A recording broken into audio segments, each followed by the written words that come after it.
부자들은 노후에 집을 사지 않습니다. 이상하죠? 집이 제일 많은 사람들인데, 근데 수십에서 수백억짜리 집을 두고 매달 수백만 원씩 월세 내는 곳으로 옮겨갑니다. 왜일까요? 돈이 아무리 많아도 안 풀리는 게 딱 두 개거든요. 바로 건강 그리고 시간. 집은 이미 충분합니다. 그래서 부자들은 더 이상 평수를 사지 않습니다. 시간을 삽니다. 조식 나오는 아파트 들어보셨죠? 이건 시작에 불과합니다. 지금 부동산에 완전히 새로운 카테고리가 통째로 생겨나고 있습니다. 그게 뭐냐면요, 지금 부동산에서 완전히 새롭게 생겨나고 있는 카테고리는 바로 웰니스 부동산입니다. 사람들의 건강을 적극적으로 챙기도록 설계하고 운영하는 공간이죠. 그냥 근사한 헬스장이 있는 주거 공간이 아닙니다. 공간이 거주자를 더 건강하게, 더 오래 살게 만드는 걸 목표로 하죠. 이 시장의 성장세가 무섭습니다. 전 세계 웰니스 산업에 11개 분야가 있는데 그 중에서 가장 빠르게 성장하는 게 바로 웰니스 부동산이라고 합니다.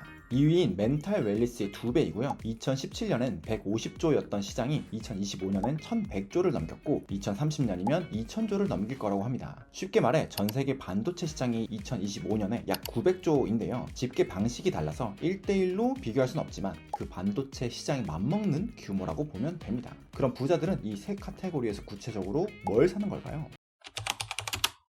부자들이 요즘 돈을 어디다 쓰는지 아시나요? 자기 몸을 통째로 스캔합니다. 킴 카다시안이 인스타에 올려서 화제가 된 회사가 있습니다. 바로 프리누보. MRI 기계에 1시간 누워있으면 암을 포함한 수백 가지 병을 증상도 나오기 전에 발견한다고 하죠. 한 번에 300에서 400만원 수준. 신디 크로퍼드, 페리스 힐튼 같은 셀럽들도 다녀갔죠. 회원이 11만 명에 달합니다. 작년 매출만 1억 달러를 넘겼다고 합니다. 물론 일부 전문가들은 완전히 긍정적으로 평가하지 않고 불필요한 의료비 상승으로 이어질 수 있다고도 합니다. 하지만 건강 예방을 할 수 있다는데 누가 마다할까요?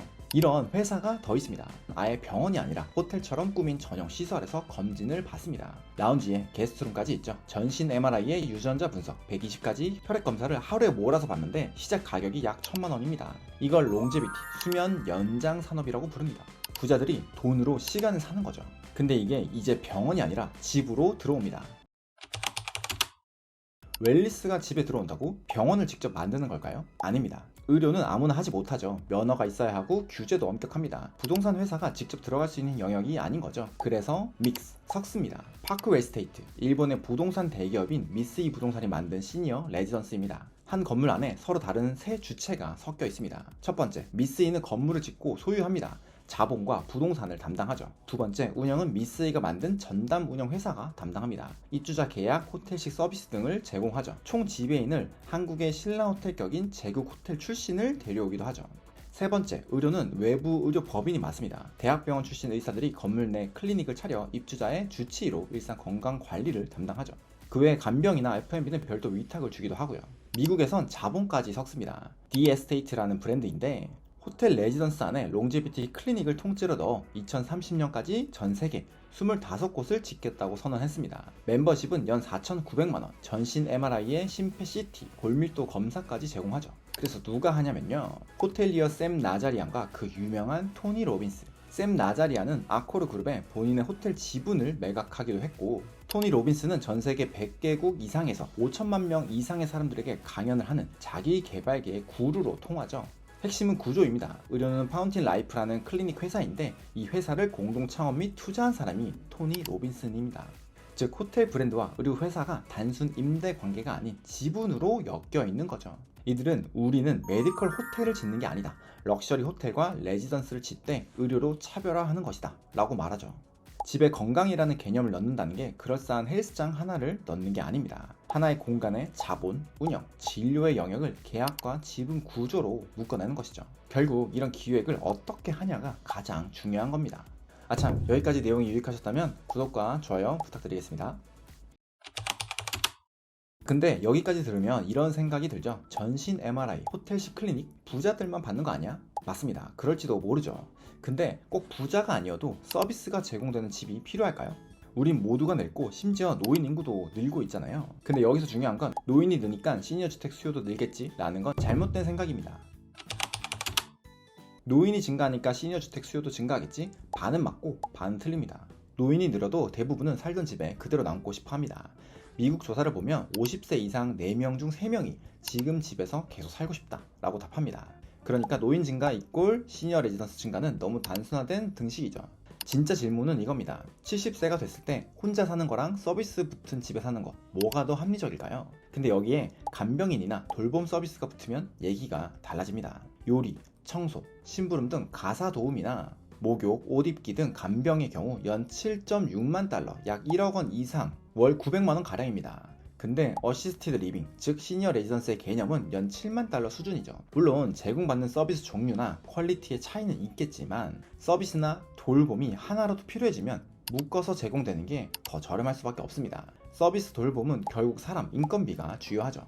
혼자서 인건비를 감당하느냐, 여러 입주자가 나눠 쓰느냐에 따라 비용의 구조가 달라질 수밖에 없습니다. 특히 아무리 자산가여도 가사 도우미, 차량 기사님 등과 수십 년을 같이 보내면 그분들을 일일이 케어해야 되는 부담이 생깁니다. 오래 일했기 때문에 정이라는 게 있고 마음대로 바꾸거나 자를 수도 없죠. 이런 정성적인 부분도 무시하지 못합니다. 이런 시니어 레지던스의 본질은 부동산이 아니라 운영업입니다. 분양 아파트가 자동차를 파는 거라면 시니어 레지던스는 호텔을 운영하는 것과 유사하죠. 아침 조식을 차리고 청소도 하죠. 하나라도 멈추면 안 됩니다. 비용적으로 차이점을 살펴보면 일반 아파트는 건물을 갖고 있는 비용입니다. 세금, 보험, 수선비, 그리고 일부 관리비가 발생되죠. 시니어 레지던스는 대부분 인건비입니다. 매출의 40%가 넘죠. 사람이 곧 상품입니다. 그래서 진짜 경쟁력은 누가 어떻게 기획하고 운영하느냐입니다. 이걸 숫자로 증명한 회사가 있는데요. 세계 최대 헬스케어 부동산 회사 웰타워입니다. 이 회사 2024년 성적표를 보면 매출은 8.8% 늘었는데 이익은 23.9%가 늘었습니다. 이익이 매출보다 거의 3배 빨리 증가했죠. 왜 이런 일이 벌어질까요? 시니어 시설 같은 운영업은 인력비 같은 고정비가 큰 비중을 차지합니다. 즉 이용객이 증가하면 고정된 인건비의 비용 대비 수익이 증가하죠. 실제 웰타워의 입주율은 1년 새 급격하게 증가하면서 이익이 증가한 케이스입니다. 물론 운영을 잘해야 이용객이 늘어나고 수익이 함께 증가하겠죠. 그래서 웰타워는 2024년에만 68개 건물을 직접 운영 구조 RIDEA로 변경했습니다. 간단하게 일반적인 임대 수익이 아닌 운영을 통한 이익을 가져가는 구조로 바꾼 거죠. 근데 이 차이점을 모르고 자동차를 팔듯 상품을 만들면, 즉 분양에만 포커싱을 하면 문제가 발생합니다. 벽에 매립한 샤워기는 향후 보수가 힘들고 수입산 자재는 단종되면 또 다른 자재로 모두 바꿔야 하죠. 10년, 20년 운영해야 되는 집이라면 매년 이러한 비용이 카펙스로 발생합니다. 그래서 지속성이 중요한 거죠. 브랜딩도 마찬가지인데요. 노후 시설이 아니라 더 나은 삶을 팔아야 하는데 단순히 이미지로 전달하면 안 되죠. 환대를 내세웠으면 동선부터 직원 유니폼, 식당의 구성과 인력의 배치, 호출 시스템, 심지어 직원들의 멘트까지 실제 기획부터 구현까지 이루어져야 합니다. 브랜딩과 운영이 따로 놀면 좋은 이미지만 남고 경험은 무너지는 것이죠. 한국은 2024년 말 초고령 사회가 됐습니다. 65세 이상이 100만 명을 넘었죠. 근데 공급이 수요를 못 따라갑니다. 노인 인구가 5년 새 190만 명 느는 동안 노인복지주택은 딱 6개 시설 2,800여 명분만 늘었습니다. 실버 산업 규모는 2020년 72조에서 2030년 160조 가량으로 성장하는데 말이죠. 물론 다양한 모델도 나오기 시작했습니다. 마곡 VLUS는 롯데호텔 서비스를 내세우죠. 광진구의 더클래식 500은 입주 대기가 있다고도 합니다. 최근에 제가 참여한 소유한남이 대표적이기도 하죠. 주거, 호텔, 메디컬 서비스를 처음부터 기획한 결과물입니다. 근데 실제 시니어 레지던스를 기획해보면서 느낀 점은 하이엔드일수록 입지 논리가 아파트와 비슷하다는 점입니다. 시니어 시설은 병원 옆이나 외곽의 한적한 곳을 떠올리기도 하잖아요. 근데 자산가는 결국 살던 동네에 들어가고 싶어 합니다. 앞서 미국 조사와 일맥상통하는 거죠. 처음 질문으로 돌아가보죠. 부자들은 왜 집을 안 살까요? 그들이 사는 건 집이 아니거든요. 더 길고 더 건강하고 더 편안한 시간입니다. 그래서 본질은 집이 아니라 운영입니다. 근데 진짜 중요한 건 운영을 잘하는 게 아닙니다. 운영을 잘 할 수 있게 처음부터 기획하는 겁니다. 무슨 말이냐? 대부분은 멋진 건물을 먼저, 그리고 운영은 나중에 끼워 넣습니다. 그래서 사진은 남고 적자가 쌓이는 거죠. 거꾸로 가야 합니다. 10년 뒤에 유지비, 매일 돌아갈 인력 동선, 브랜드 메시지가 실제 서비스로 구현되는 방식, 이걸 다 가정하고 그 위에 기획해야 되는 것이죠. 저는 이걸 운영을 전제로 한 기획이라고 생각을 합니다. 그리고 하나 더, 운영은 결국 사람을 상대하는 일이라 타겟을 나이나 자산으로만 보면 실패합니다. 이 사람이 아침에 몇 시에 일어나는지, 누구랑 식사하고 싶어 하는지, 뭘 부끄러워하고 뭘 자랑스러워 하는지, 이런 디테일한 요소까지 알아야 하죠. 타겟이 아니라 한 명의 페르소나, 사람으로 접근해야 하는 거죠. 거기까지 설계된 공간만 결국 사람을 채우고 자산으로 살아남을 것 같습니다. 수요는 명확하고 해외엔 정교한 모델이 이미 있죠. 비단 시니어 레지던스 뿐만 아니라 운영이 중요해지는 미래의 모든 주거에 해당되는 이야기가 아닐까 싶네요. 지금까지 이야기 들어주셔서 감사하고요. 구독과 좋아요 부탁드리겠습니다. 감사합니다.